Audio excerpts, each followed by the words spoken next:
En quoi consiste le geste de mise en place d'un système infusion intrathecale, que ce soit infusion intrathecale de morphine chez les patients douloureux ou de diffusion intrathecale de baclofène chez les patients avec une spasticité.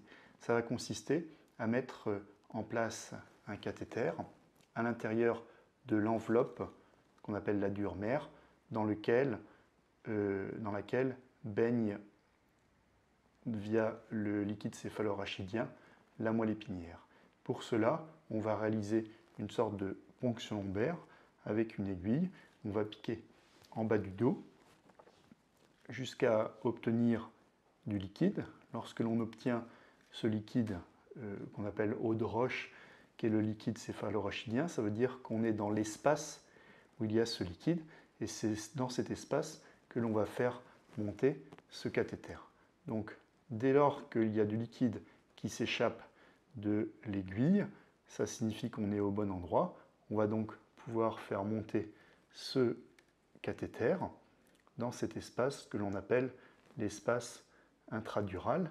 Et c'est dans cet espace intradural que la moelle épinière baigne à l'intérieur du liquide céphalorachidien. Donc, une fois qu'on a monté ce cathéter au niveau de la moelle épinière que l'on souhaite traiter avec le produit, on va, dans un second temps, connecter ce cathéter à cette pompe à infusion intrathecale qui va contenir soit de la morphine, soit du baclofène, et que l'on va ensuite, après l'avoir connecté au cathéter, que l'on va ensuite insérer en général dans le gras de la paroi abdominale, de façon à ce que la totalité du système soit internalisée. Donc plus rien ne sort, plus rien ne dépasse, si j'ose dire, tout le dispositif est internalisé. De cette façon, il ne peut pas y avoir d'entrée de germes, comme c'est le cas lorsque le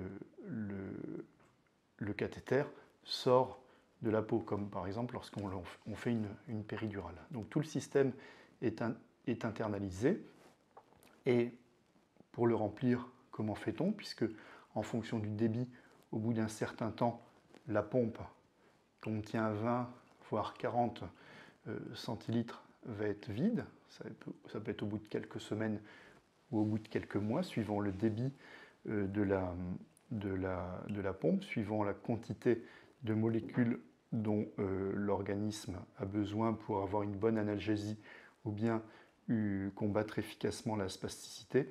Eh bien, on va remplir au travers d'une chambre, c'est-à-dire d'une membrane plastique.